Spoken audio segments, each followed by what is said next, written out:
किस तरह से यहाँ इसे पूरा डिज़ाइन किया गया है। और उस लाइब्रेरी की जब आप बात कर रहे थे तो हमारे साथ एक और ख़ास मेहमान जुड़ गए हैं, उनसे भी इसके बारे में बात करते हैं। सपन सिया केसी हमारे साथ मौजूद हैं। सपन सिया केसी, ये क्या बहुत प्रासंगिक भी है कि कैसे रामानुजाचार्य ने ये इसका संदेश दिया कि ज्ञान सिर्फ कुछ संतों महंतों तक ही सीमित नहीं रहना चाहिए, बल्कि अगर उनके पास कुछ ज्ञान है तो वो कैसे पूरे समाज में उस ज्ञान को सबके पास वो पहुंचा दें। यानी अगर उनके पास कोई मंत्र है, गुरु मंत्र है, तो वो सबको देना चाहते थे।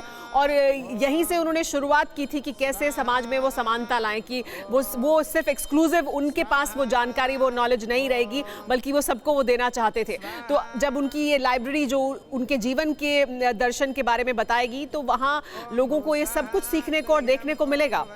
सपन सिया केसी। जी बिल्कुल। जब आप बात करेंगे अब समानता के बारे में, तो सबसे पहले मैं ये बताना चाहूंगी, जब भगवान श्रीपाद रामानुजाचार्य इस धरती में अवतरित हुए, उस समय केवल निर्विशेषवादी सबसे ज्यादा हावी था।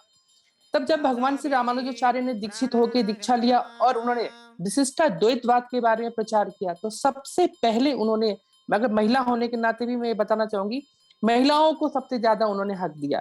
क्योंकि जब उस समय जब निर्विशेषवाद बहुत ज्यादा हावी हुआ करते थे, तब क्या हुआ था कि महिलाओं को पूजा करने का, शालिग्राम छूने का और बहुत सारे जो वैष्णव संप्रदाय में बहुत सारी चीजें होती, उससे महिलाओं को बहुत दूर रखा जाता था। तो भगवान श्रीपाद रामानुजाचार्य जब आए, तब उन्होंने सबसे पहले महिलाओं को पूजा करने का हक, सिर संप्रदाय में महिलाओं को भागी लेने का हक और भगवान की भक्ति कैसे की जाती है। एक समय हुआ करता था, जैसे आपने कहा मंत्र के बारे में, तो मंत्र गुरु द्वारा केवल शिष्य को ही दिया जाता था और वो इतना गुप्त होता था कि कान में बोला जाता था और उसके बाद उस मंत्र को एकदम गुप्त तरीके से जाप किया जाता था। तो जब भगवान श्रीमन रामानुजाचार्य ने एक मंदिर के ऊपर से जब ओम नमो नारायण का मंत्र एकदम खुलेआम संपूर्ण ग्रामवासियों जितने लोग थे सबको जब उन्होंने ये मंत्र का प्रचार किया, तो उस वक्त क्या हुआ था कि गुरु, उनके जो गुरु थे, उन्होंने उनको कहा कि भाई तुमने तो ये बहुत बड़ा पाप कर दिया, तो तुम नर्क जाओगे।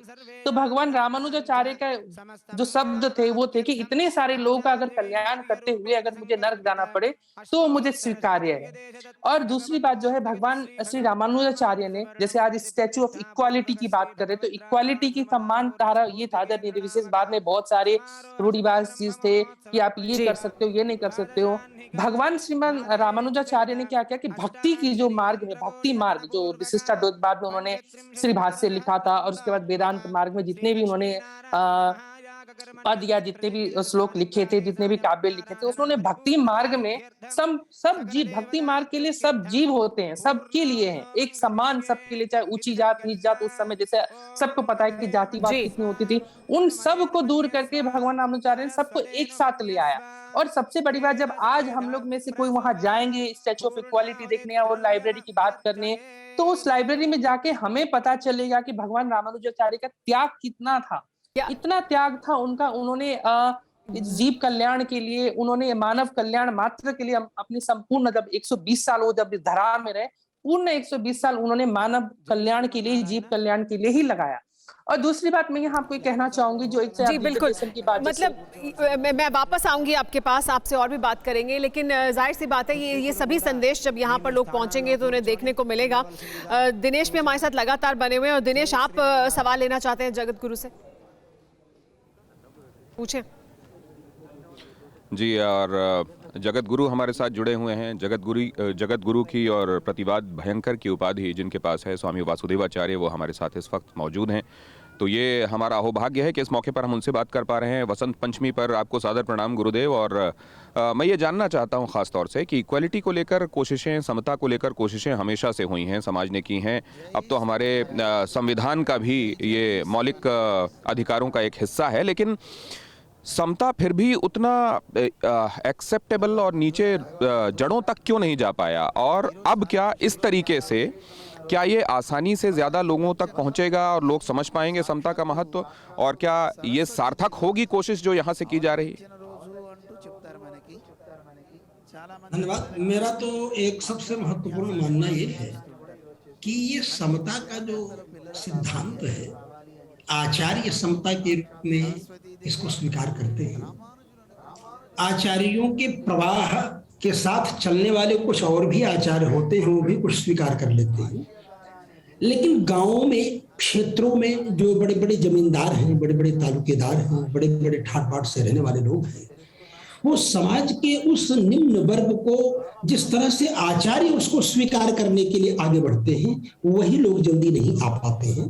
तो अब जबकि ऐसे आचार्य हो जो कि उन लोगों को भी प्रभावित करके समाज के उस दलित, शोषित, वंचित व्यक्ति तक उस ज्ञान को, उस भक्ति को पहुंचाने में, सहायता में सहयोग करें, आचार्य लोग अलख जगाते हैं। अलख जगाने के लिए ही ऐसा होता है। इसीलिए भगवान रामानुजाचार्य ने भगवान के साथ पारिवारिक संबंधों को स्थापित करने की परंपरा पर जोर दिया और स्थापित भी किया। मेलकोटे में संपत कुमार भगवान को वो पुत्र के रूप में स्वीकार करते हैं और गोद में उनको धारण किए हुए हैं। तो जब हम परिवार के रूप में भगवान को जानेंगे, भगवान को समय से भोग लगाएंगे, भगवान को प्रणाम करेंगे, क्योंकि पुत्र पुत्री ये तो हर गृहस्थ के पास होते हैं, चाहे वो कितना भी गरीब हो और चाहे कितना भी धनाढ्य हो।